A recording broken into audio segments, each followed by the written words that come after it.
This episode of Ticket Volume is brought to you by us, Invigate. Automatically discover, manage, configure, and report on your inventory of physical, virtual, and cloud assets with Invigate Insight. Get 1 free month of our software solution by going to try.invigate.com. Ticket Volume is proud to present 3 top voices in NIS2 and cybersecurity as well as compliance. First, we have Morten Nielsen, an advisor and public speaker on information security and compliance. He is currently serving as security advisor at Globeteam, where he helps organizations get a better picture and understanding of the threats they face and their own risk profile through maturity assessments using NIST CSF, or cybersecurity framework, and risk assessments based on ISO 27005 methodology. He has been working in security, compliance, and policy for over a decade, as well as teaching GDPR and NIS2. Gennady Kreukniet, CISO and Senior OT Security Consultant at DNV Cyber.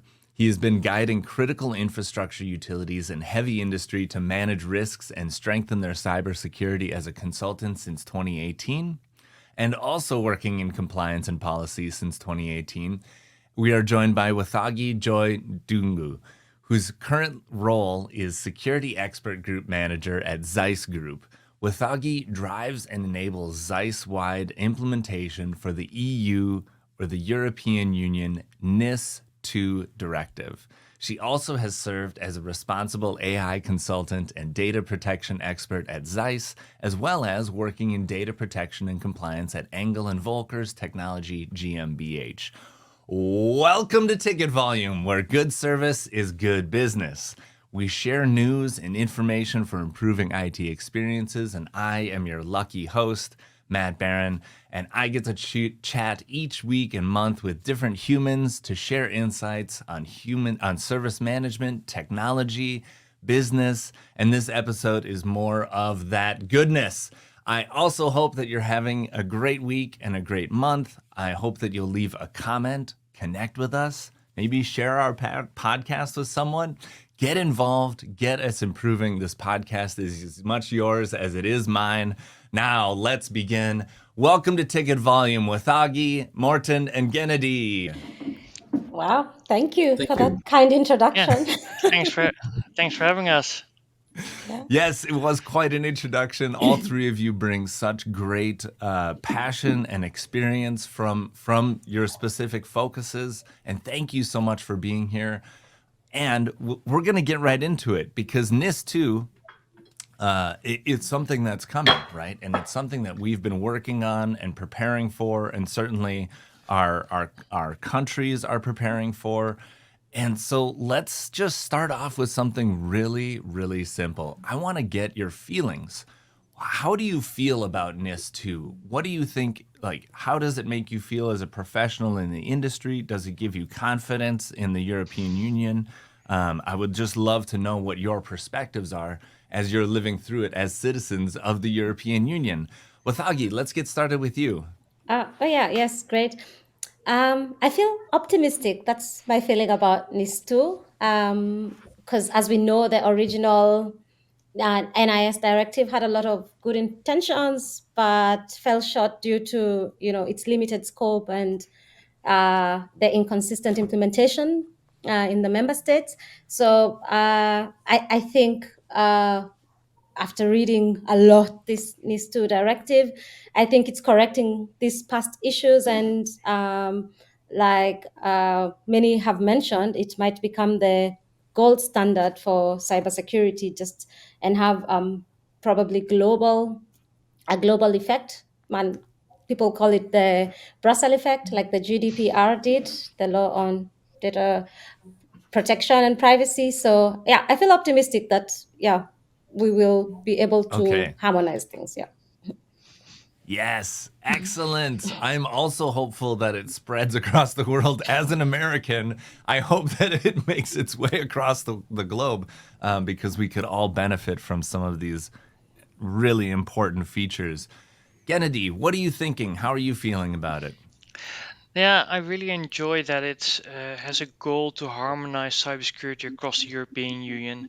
So, with all 27 member states, you want to have a certain level where all companies and organizations that provide critical and essential services that they can protect their systems and their assets.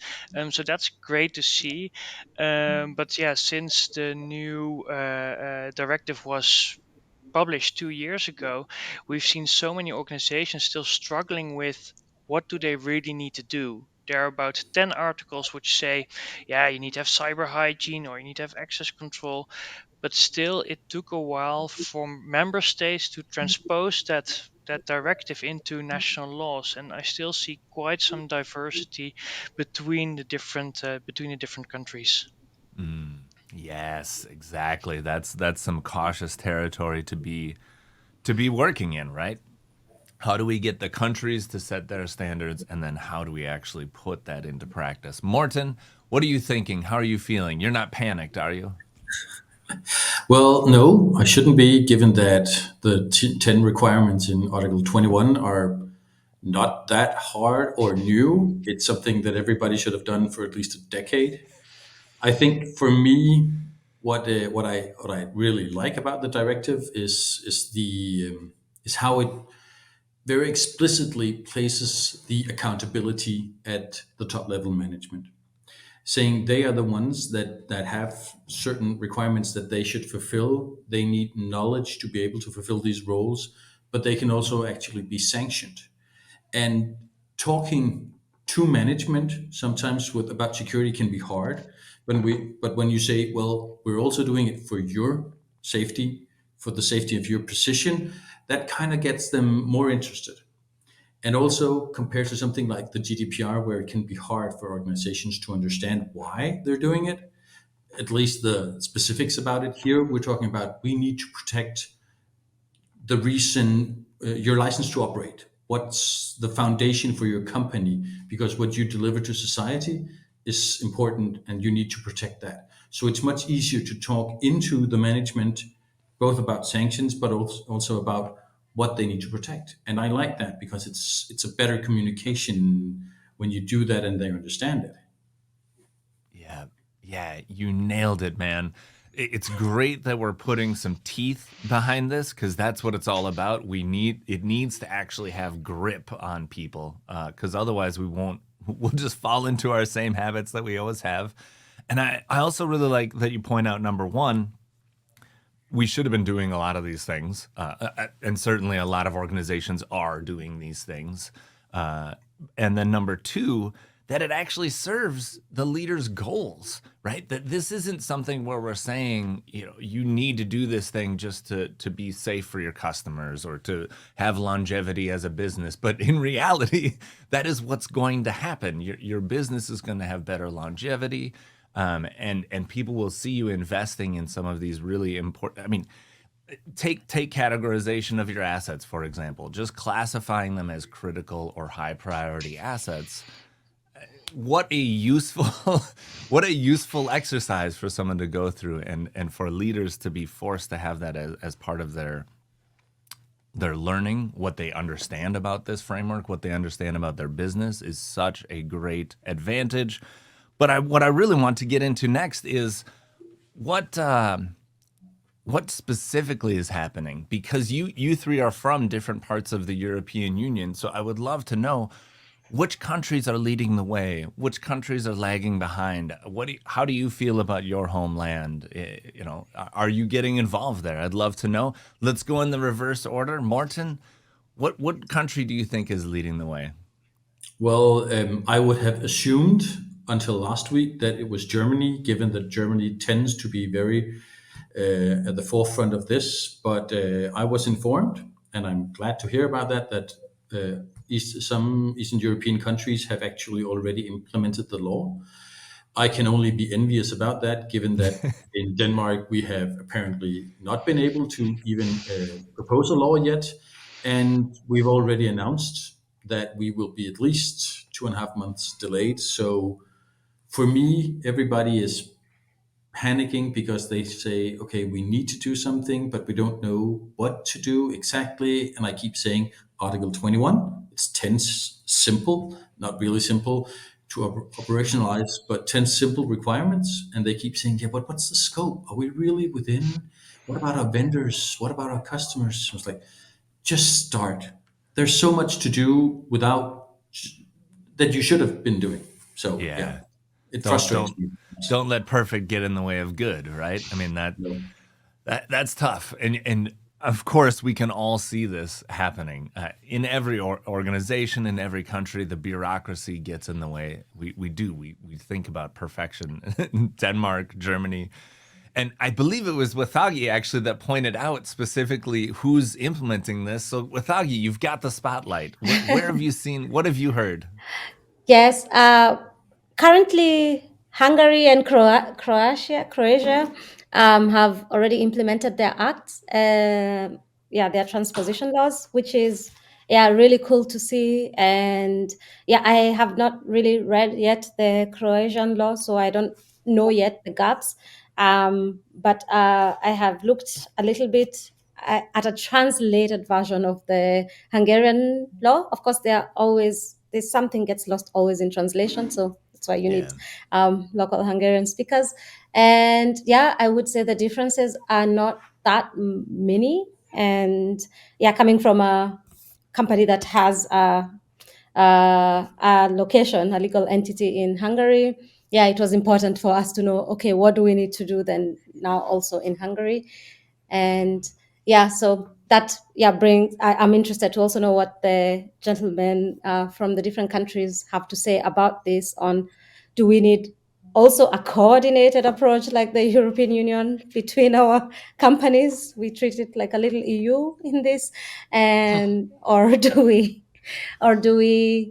just say, okay, everyone on their own? If you're in that country, work by yourself, or we work together on a coordinated approach so we know what's happening everywhere. So that's that's what I'm curious about to hear from I love our it. You colleagues. brought your own questions, but I think we should pivot straight to that. Gennady, if you've got something to add about which countries are leading the way, by all means, incorporate that into your answer.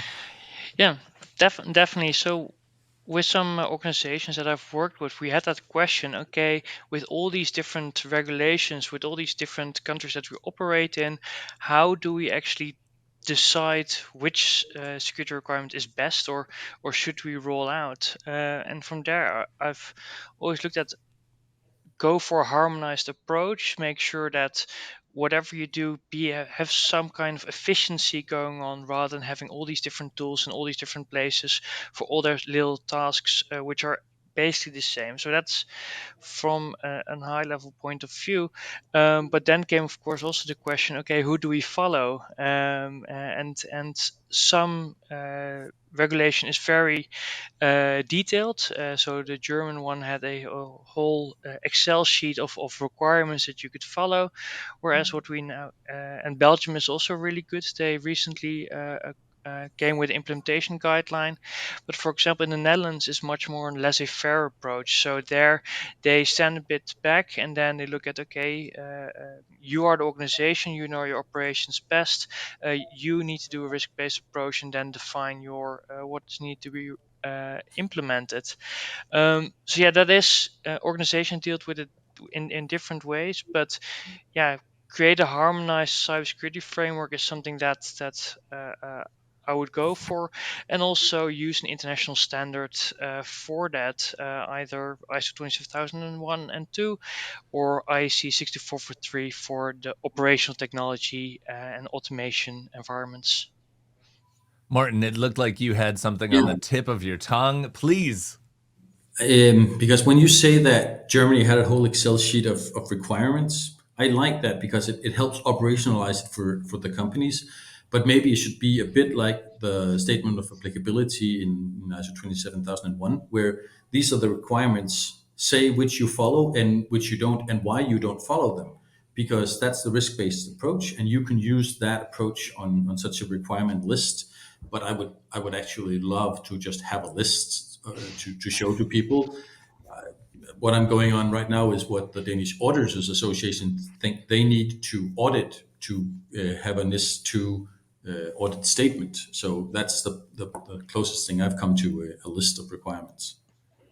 Which kind of gets to my next question. So I love this, right? For a multinational company, maybe you can pick your strictest country, and that's kind of where you start. Or I liked Morten's approach: list all of the countries and all of their requirements, and then say why you follow specific standards in specific regions, or why you don't, and if you comply with those standards, then as well. Wathagi, what do you think about that answer? Do you think that Yeah. that's a possibility? Yeah, it's interesting to hear this approach because I had not thought about approaching it this way as someone who's doing it for an international company. And I think it's a great approach. And yeah, there are many ways to approach an issue. But I also at the same time think a directive always provides the basis, so it's the basis. So why don't we all just start from the base, and then if there are gaps, for example, now Croatia and Hungary have transposed their laws, then we see what is then the gap between the base and the law that's been transposed, and then we can just add on the requirements to then these countries. So that was currently my approach, but it's very interesting to also see the other approach and start from the strictest country. That's something we should think about, because if you start from the stricter country, then everybody's compliant forever. So then there's nothing to add on. So I find it interesting to hear these different approaches. I think that's something like the part where it says you need cyber hygiene and cyber education. It's hard to operationalize because they say it's asset management and patch management and identity access management. Yes, that's three things. Is there more to cyber hygiene? I mean, CIS 18 has its own definition of cyber hygiene, and what's enough when we talk about NIS2, because it's a term where you can really put in a lot of understanding on what's your perspective on that. So that's what I need. I need to make it operational for companies to understand what's actually Right. in it Yeah. if we need cyber hygiene. Yeah, I Yeah. agree. Oh, go ahead with Augie. Yeah. I believe with cyber hygiene, it always starts from, like you said, the most important article that you found in NIS2 was that senior management is liable. So, and that's where also with cyber hygiene starts. You have to have that initial training with your senior management, and also everyone affected, especially if you're in an international country, you have to have then all of the senior management in the various legal entities. You have to educate them back to the basics. What is cybersecurity? Actually even telling them what is a risk-based approach, what documents do they need to prepare, and how can they implement all the necessary steps. So you have to start. Cyber hygiene to me is just training and awareness, and so you just have to pick which are the most relevant topics for all the employees in general, especially also top management. And if they understand the basics, because I'm sure they don't want to go into the nitty-gritty of what the directive is requiring, they understand this is why we need to do business continuity, this is why we have multi-factor authentication, this is why we need to report incident handling, then and this is why you need to change your password every 6 months if that's your policy, and why it's composed of this. Then if it's coming from top management, it always cascades down to the bottom. So to me, that's how I feel you need to start the list before then you go to specific training and awareness on cyber hygiene to the experts like the IT professionals or the security managers and so on. So I guess in this instance it would have to be a top bottom approach on fast awareness and also some training on the basics. Yeah. But that's really it's really good to talk about education, training, and awareness and cyber hygiene, because those are all elements for creating a security culture. So in the energy and maritime industry is so much about safety and a safety culture, having a safety ladder with these safety moments before every meeting, that you know exactly where is the muster point, what kind of alarms are there that you can hear in a plant. But it's now also time to talk about security culture and to make sure that that becomes a higher priority within the organization, so that we do talk about it. How are the best ways of keeping your activities and your operations secure? Yeah, but Yes. also it fosters ownership with the management when they know about it, and Mm. we just can't have change if management doesn't own it. Yeah. Yeah, you see this in every space. You see this in customer experience, in employee experience, in service management. Convincing leaders to invest in something is always that's always the hardest part. How do we get their money? How do we get their time and their people's time and their people's money? And if the only way to get it really is to make it part of their responsibility. And if it's not part of their responsibility already, then maybe we can all pray for NIS2 to come down and say, this is part of your responsibility.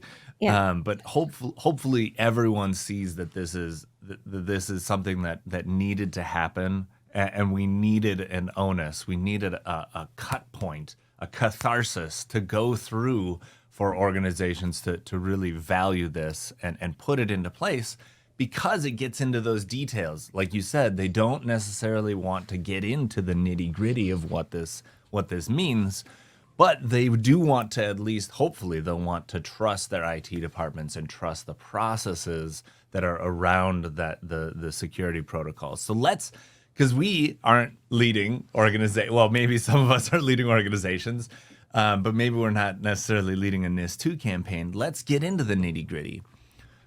What are some of the things that really stand out as highly valuable, or things that IT practitioners should be already thinking about and preparing for as we approach these deadlines? Gennady, why don't you go first? I think a few of the important parts are having your asset management, your asset inventory in place. So know what you have, know your systems, what updates they have, and have that basic information in some proper systems that is at least more than in Excel sheets that we still see lying around there. That everybody has a different version of that Excel sheet that they don't update, or they do update but they don't tell anyone. So first, know what you have. Then second, I would say make sure that all the access that you have to that system, to your systems, all the remote access, that is all known and secured. And if it goes wrong, then the third item would be your disaster recovery and your business continuity. So make sure you know what you have, how to get to your systems, and then also third, how to be resilient and bounce back if something goes wrong, that you can continue your operations, or that you can restore within a time that won't harm your business. Yes, and these are great points to have, because we've seen the cybersecurity attacks over the last year, and the companies that did the best, which means saving a little bit off of the ransom, they were prepared. They had disaster recovery in place, and they were practiced. They were able to actually restore the mountains of data that we use on a regular basis. It's amazing to watch when we do recover. Wathagi, what's standing out for you in terms of details? Is there something that you're looking forward to? Is there work you're already putting in place to become compliant? Yes, but even before I dive into that, I really like what Gennady just said. I even wrote down a quote: "Know what you have, Gennady." So, Mhm. because that's really important, because people underestimate the importance of data and data quality in security. So, knowing really what do you have, it's the basis. It informs literally everything to start in your security journey. It will inform your BIA, it will inform your your incident management. It will literally inform you also your risk management. So I really like this line, know what you have. It's easy Yeah. to say, but yeah, because if it's also, if you think about it, also with the GDPR, they also ask what are your data processing activities. You need to maintain this. So they're basically asking you, what do you have? And that's a really good point to think about, because if you start from there, then then everything will lead into the right way. And that leads into my next, what I think is an important point with in NIS2, in the supply chain. They tell you, and if you don't know what you have in the supply chain, they say you just need to assess your direct suppliers. So you don't need to anymore do all these long assessments to find out who is involved in the whole chain. So right now you assess your direct suppliers because you check their specific vulnerabilities and what is their product quality and what are their secure development procedures, or uh, if they are certified, and what happens when an incident occurs in these direct suppliers. So, and I think because we all use suppliers, I found it very interesting that NIS2 then said, then we should just check who our direct suppliers are, and also that we can do less than we were doing, but we have to do it very well. So that was a very one of the interesting points for me outside of the cyber hygiene training and awareness. Dealing with this. Yeah, I love it. It's such a valid point. The Log4j scandal of last year taught us very well that you need to understand who's providing your technology. And in the custom app dev space, like, you're leveraging, say, 5 or 6 different plugins, frameworks from different companies for one business critical application. That supply chain is really hairy and really complicated. So getting a handle on that and knowing what you have, very important. Morten, what have you got to add here in the details? What's Well, got you amped? well, I'm just going to add a little on Gennady and Augie before I turn to something else. The first is, I think, not just knowing what you have, but understanding that it's not just IT, but it's OT. You mentioned the standards for OT security earlier, Gennady, and that's really good. I've started to learn about that after working with NIS2, because I see so many utility companies that say, yeah, we have lots of OT. We don't really know what we have. We have it. It's out there. It's how we produce. But how much and where, we don't know. So expanding that space is essential for this. And then we talk about suppliers. And I also noticed that they added the word direct suppliers in the last edition, because I kept following the changes as they went along. And I think it's great because it reduces our, as a company, responsibility towards our suppliers, but it's also dangerous because the suppliers have suppliers have suppliers have suppliers.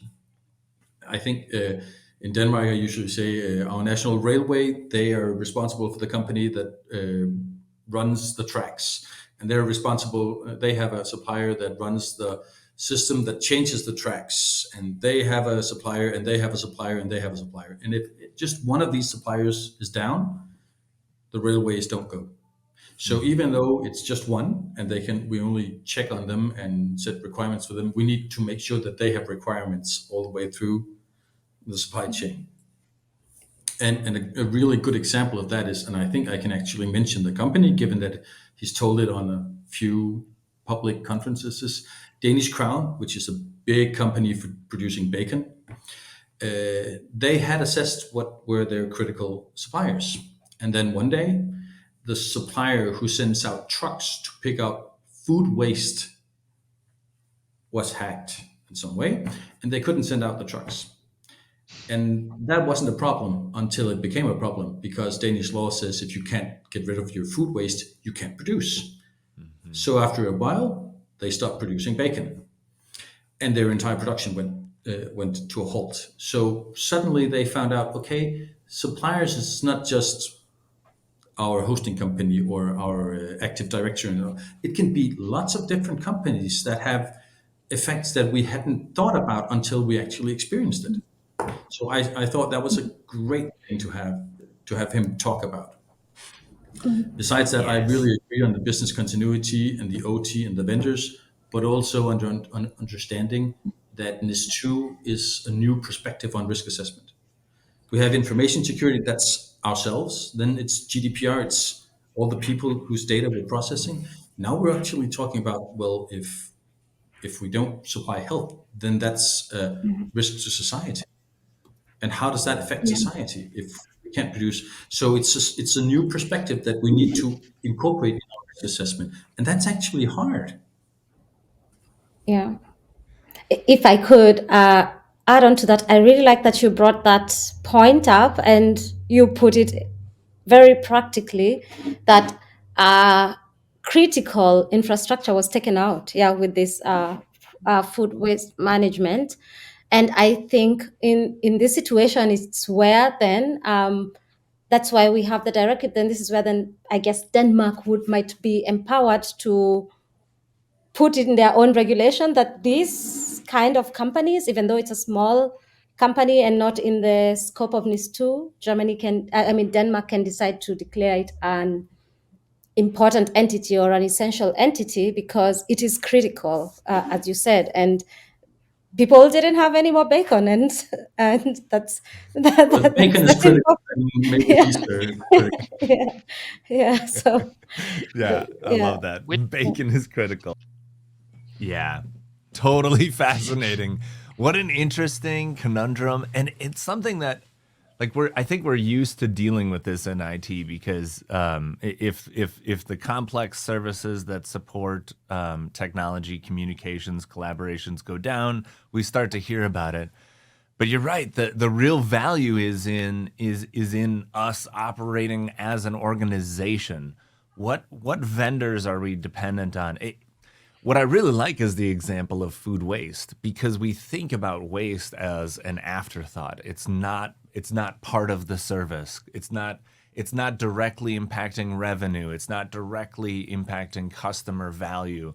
But then when you learn that you can't actually deliver any of that stuff without food waste being in place, you start to see how not only how complex our services are, but the dependencies that those services depend on need to be mapped so that we can make better decisions. Or really, who's designing that service? Who's responsible for food waste management? And what is our redundancy? Do we have a second vendor that we can call? Are there services that we need to provide? Do we need to pay more for food waste management so that they can afford to be NIS2 or compliant, and then therefore we can depend on them more? Such a fascinating way of looking at it. So thank you so much for bringing that perspective, Morten. Before we end, is there anything else that you guys would like to share with the audience? Is there something specific that you want people to pay attention to or learn about? Maybe there's something a place that you're going to learn more about NIS2. Is there something that you'd like to bring to the forefront to share with the audience? Morten?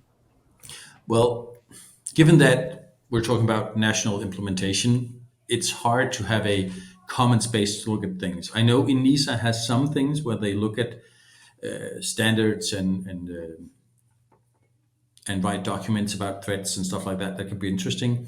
I think the most important thing for me about NIS2 right now is no matter if you have the law in place or not, look at the 10 requirements in Article 21, look at Article 20, and start. You can do so much in-house. You don't need consultants like me. You can do a lot of it by yourselves. It's important to get started now and not wait, because GDPR really showed us the longer you wait, the more panicked you are, and it doesn't go away. So, and more regulation like this, like the Cyber Resilience Act, will follow. So just get started, pick a framework, get going. That's such good altruistic advice. You know, when a business owner says you don't need my services, it's clear that he's an altruist. But really, you're right. There is so much work to be done. If this is a new concept to you, if some of these like labeling your assets as critical or high priorities, if that's new, get started on that. Do not wait for the consultant to get hired, but bring them in eventually, because you might need, listening to Morten, it's pretty clear that there's usefulness in being able to get an outside perspective. Gennady, what would you add? Now, I would also to look at ENISA. They came with an article last month where they explained and looking at the long term that there is really a skills shortage looking at cybersecurity within Europe. So that if we want to become and maintain secure, then we do need to take care of that and train our people and really get people at really a young age to be excited about IT, about OT, about security, about all those different topics, because that is not only for security a problem, but also in all kind of engineering. There is this skills shortage. So I think that is something that we should really focus on.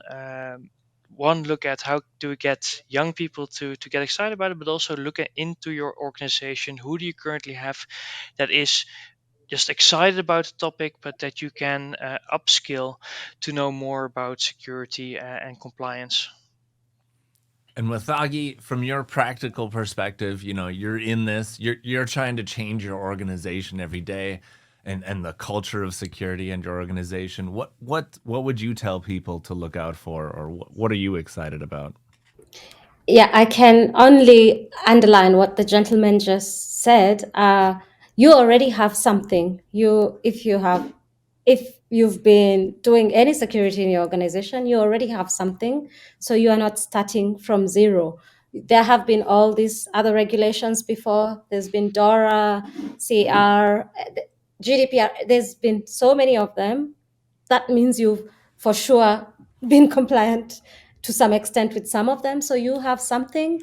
So try to use what you already have and start from there, making small continuous improvements. So that's really what I would say. And I also like the education approach. For example, I would say there are not enough women in cybersecurity because they're afraid to join the space. Because I think it's complicated. But this is why I think the ISC squared, you guys know it, they launched this 1 million cybersecurity experts. Try to get more women in the field, try to get anybody else in the field, and then you can get this manpower, because to work in this risk-based approach, you need personnel, and not personnel is what you need above all, because someone needs to deal with the technology and create the processes and the policies. So you need the personnel.